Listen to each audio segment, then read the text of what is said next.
مامان این موضوع کوچیکی نیست که ازمون پنهون کرده. ما داریم با اونا وصلت میکنیم. چرا باید مسئله به این مهمی رو از ما مخفی کنن؟ حرف درسته پسرم، ولی مگه ما چی کار میتونیم بکنیم؟ همه یه کارا تموم شده، فقط یه هفته مونده تا عروسی پسرم. کارت دعوت رو هم پخش کردیم. بعدش به مردم چی بگیم؟ بگیم عروسی در کار نیست؟ نمیپرسن چرا این ازدواج به هم خورده؟ حتما همشون فکر میکنن که مشکل از دختر ماست. این اصلا برامون خوب نیست عزیزم. شما هم دارید درست میگید، ولی آخه یه بار با خاله طیبه صحبت کنید ببینید چرا حقیقتو به نظرت کار درستیه؟ به نظر من که کاری که اونا با ما کردنم کار درست و مناسبی نبوده. حالا شما حداقل یه صحبتی باهاش بکنید. باشه پسرم، من باهاش حرف میزنم. لطفاً عجله نکنید. خداحافظ. خداحافظ.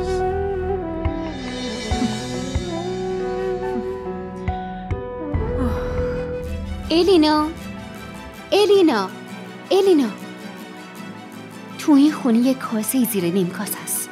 یعنی چی؟ مامان داشت به داداش میگفت که خاله طیبه یه چیزی رو از ما پنهون کرده. تازه همون حرفو مامان داره از ما هم پنهون میکنه. چه حرفی میتونه باشه که مامان از ما پنهون کنه؟ اینو دیگه من نمیدونم. هر چیزی که باشه قبل از اینکه مامان از خاله طیبه بپرسه ما باید از مامان بپرسیم. باشه. فردا که بیدار شدیم میپرسیم. اولین کارمون باید همین باشه.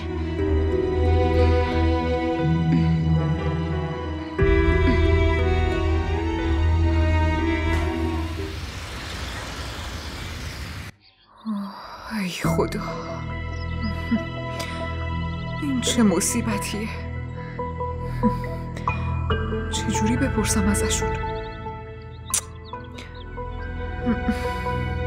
نمیدونم چی کار کنم.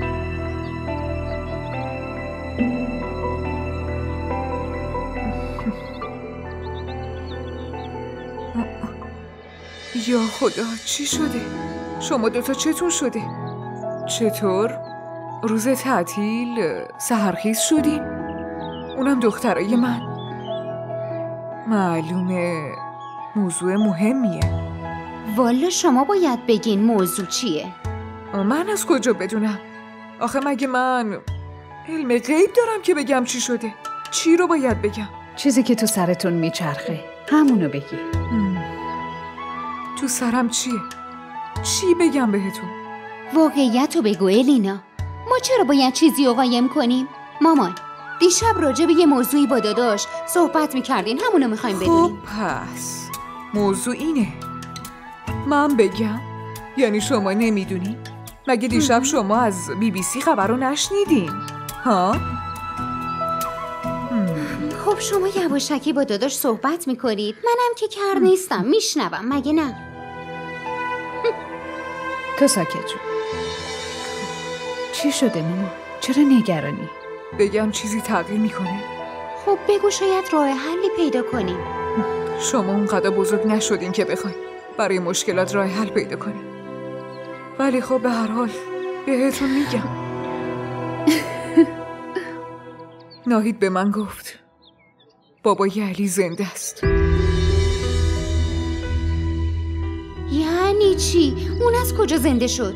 زنده نشده جونم، اون زنده هست.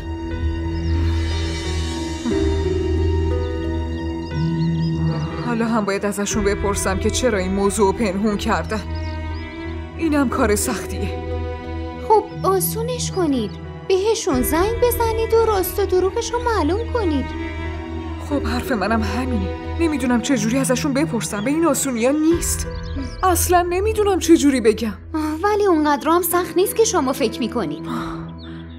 تو چرا ساکتی دخترم؟ این داره فکر میکنه که دیگه رابطه‌اش تموم شد.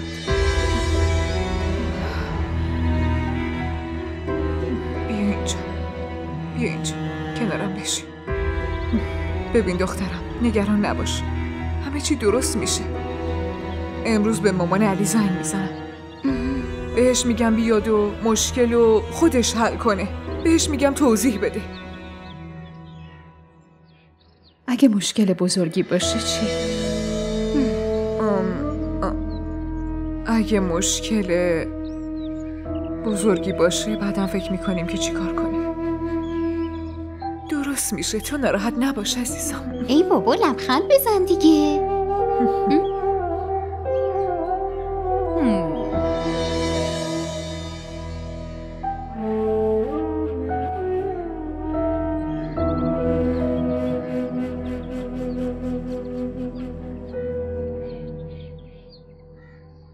همه اونا رو تمیز کن، فهمیدی؟ بله این خانم. میزم خوب پاک کن. چشم. وسایلش هم بچین. حتما.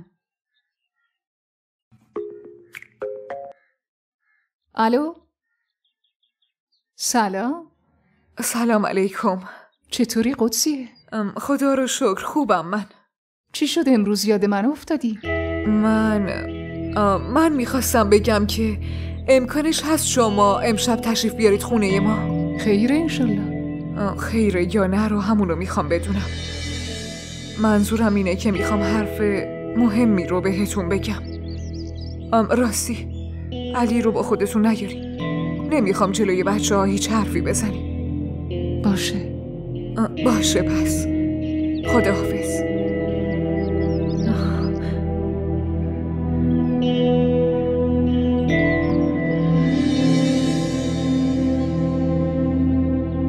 خیلی عجیب حرف میزن. مگه چی شده که منو با این عجله خواسته؟ چطور امکان داره که مامان شمارش رو نداشته باشه؟ من که بالاخره پیداش میکنم. نمیدونم این مامان چه مشکلی با هم داره که همیشه همه چیو از من قایم میکنه.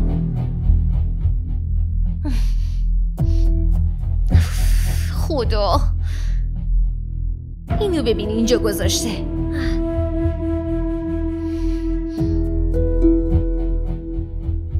خدایا هر چیزی حدی داره، آخه کجاست؟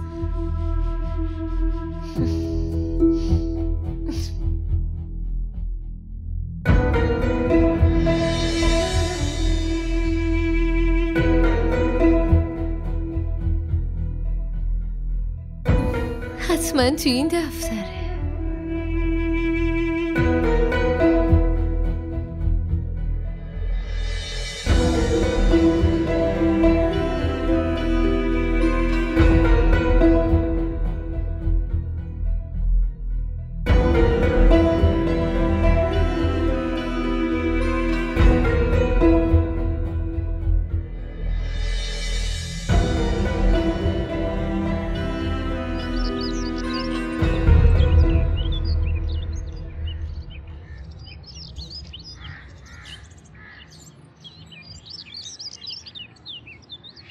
بابا احمد، این گله چرا اینجوری شدن؟ این چه وضعیه آخه؟ اینا چرا پژمرده شدن؟ مگه شما بهشون آب نمیدین؟ اینو نگاه کن. چرا همشون افتادن رو زمین؟ خانم من دارم درستش میکنم. به خدا همین الان دارم همین کار رو انجام میدم. خیلی خوب باشه. بعد که این کاری تموم شد رو همه اینا حتما خاک بریز. رو همشون بریز یا نگاه کن همشون دارن زرد میشن. چشم، حتما خیالتون راحت باشه. خوبه یادت نره. چشم. الو؟ سلام، روز بخیر. شما فروغ آصف هستین؟ بله من خودم هستم، بفرمایید. شما کی هستی؟